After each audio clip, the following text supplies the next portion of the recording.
Have you ever wondered if the ancient catapults and crossbows with a certain simple mechanical charm could be matches by the most advanced missiles and rifles of today? Well, unfortunately throughout all of recorded human history, people have been killing each other. The nature of the warfare in the past was constantly changing, and the armies were always trying new tactics and new weapons to get one over on the enemy. Our ancient ancestors seemed to have a knack for finding the most gruesome and painful ways to efficiently stab, maim, shoot, and in all other ways kill our enemies. You could even argue that no modern weapons come close to being able to inflict the same level of suffering as these ancient weapons. Today we will show you 5 crazy ancient weapons you've probably never heard of.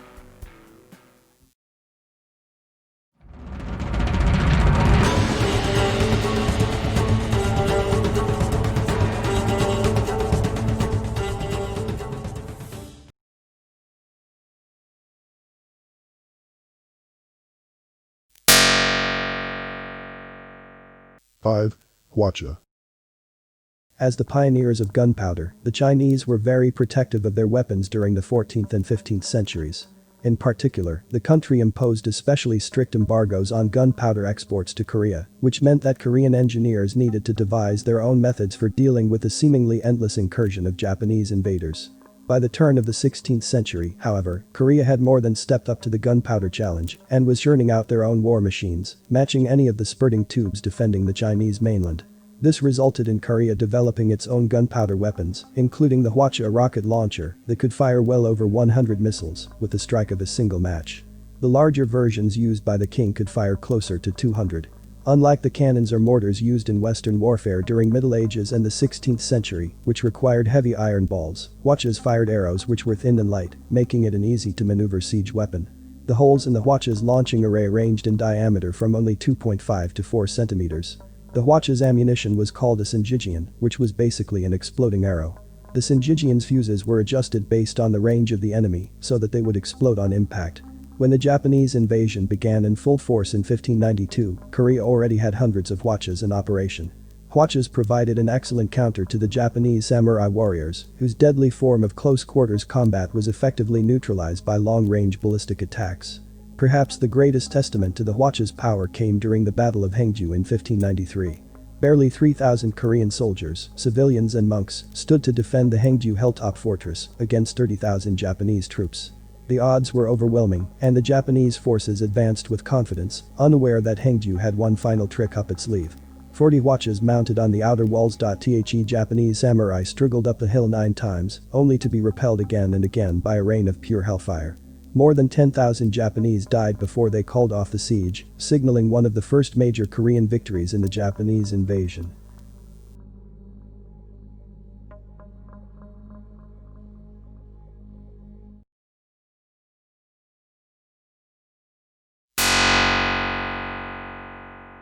Four.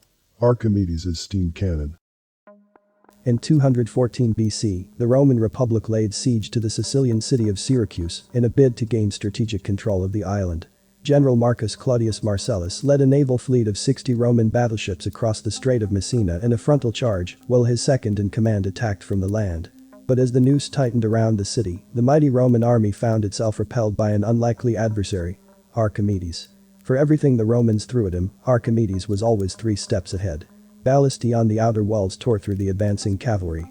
Seaward, the claw of Archimedes lifted whole ships out of the water and shattered them in a shower of splinters and screaming slaves. For 2 years, the siege dragged on, an epic battle of military might versus scientific wit. During this time, Archimedes was said to have devised a weapon so devastating that it was able to burn ships to cinder from 150 meters, 500 feet, away. You guessed it right. The steam cannon. All it took was a few drops of water. The device was surprisingly simple. A copper tube heated over coals with a hollow clay projectile dropped down the barrel. When the pipe got hot enough, a tiny bit of water was injected into the tube below the projectile. The water instantly vaporized, blasting the projectile toward advancing ships. On impact, the clay missile exploded, spraying boiling hot chemicals onto the wooden ships. Even today, Archimedes' steam cannon is a matter of intense speculation.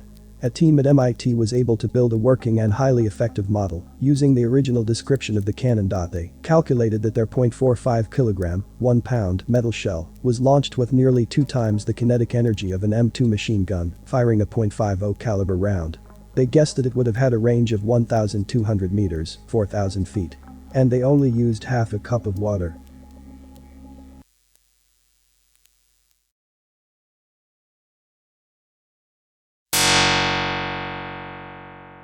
Three, rocket cats. This bizarre and highly unorthodox form of weaponry was only recently rediscovered in 2014. It was found in a military guide to siege warfare written by German artillery master Franz Helm roughly 500 years ago. In the mid-1500s, gunpowder was beginning to change the face of war, and this prompted the development of detailed instructions for the most effective uses of the explosive compound. Helm's manual contained descriptions of nearly every kind of bomb imaginable, all of it colorfully illustrated and grimly outlandish. There was also a notable section where he advised siege armies to capture a cat from the city being targeted for attack and then strap a bomb to it. "Any cat will do," he said, "as long as it came from the city you were trying to vanquish." The idea was that the cat would then run home and explode, causing damage and starting fires to areas behind enemy lines, and subsequently burn down the entire city. Whether or not these things actually happened is a question that people are still trying to answer, but the answer is probably not. According to Mitch Froese, a researcher at the University of Pennsylvania who had the pleasure of being the first person to translate the text, there isn't any historical evidence that anybody actually tried to do what Helm suggested. The most likely result of such a scheme, he said, would be setting fire to your own camp.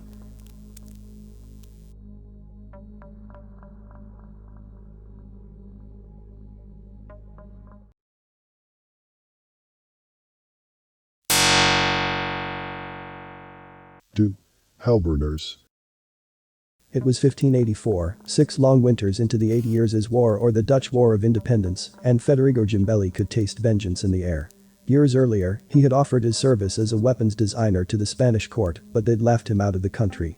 Fuming, he'd moved to Antwerp, where he finally found the opportunity to avenge his bruised Italian ego. Fresh off a victory against the Ottoman, Spain sent the Duke of Parma to lay siege to Antwerp, which had become the hub of Dutch separatists. The Duke hoped to choke the city with a blockade of ships across the River Scheldt. The Spanish army constructed an 800-meter-long ship blockade to cut off incoming supplies to the region and starve the population.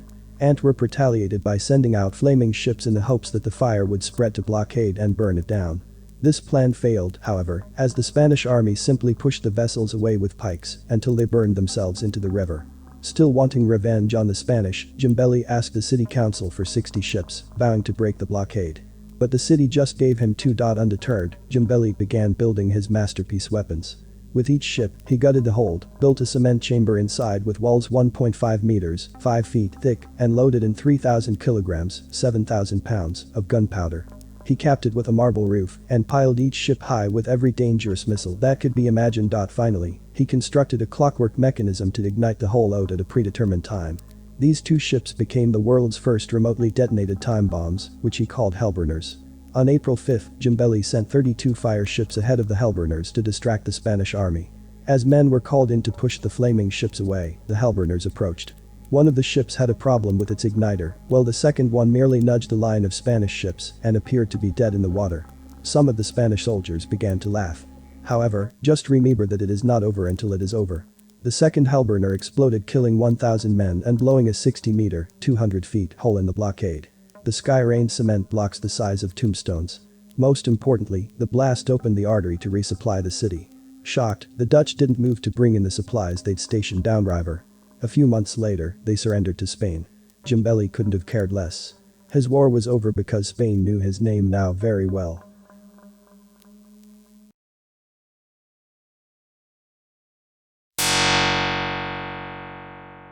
One, dead bodies. Yes, you heard it right.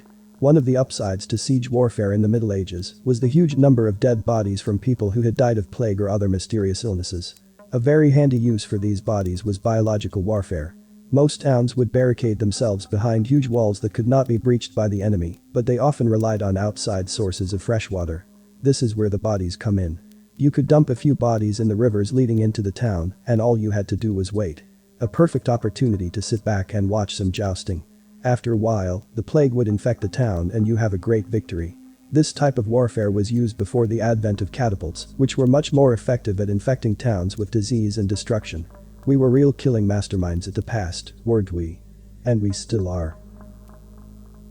If you enjoyed our content, please like and share this video, and, most importantly, subscribe to our channel to become a part of our family.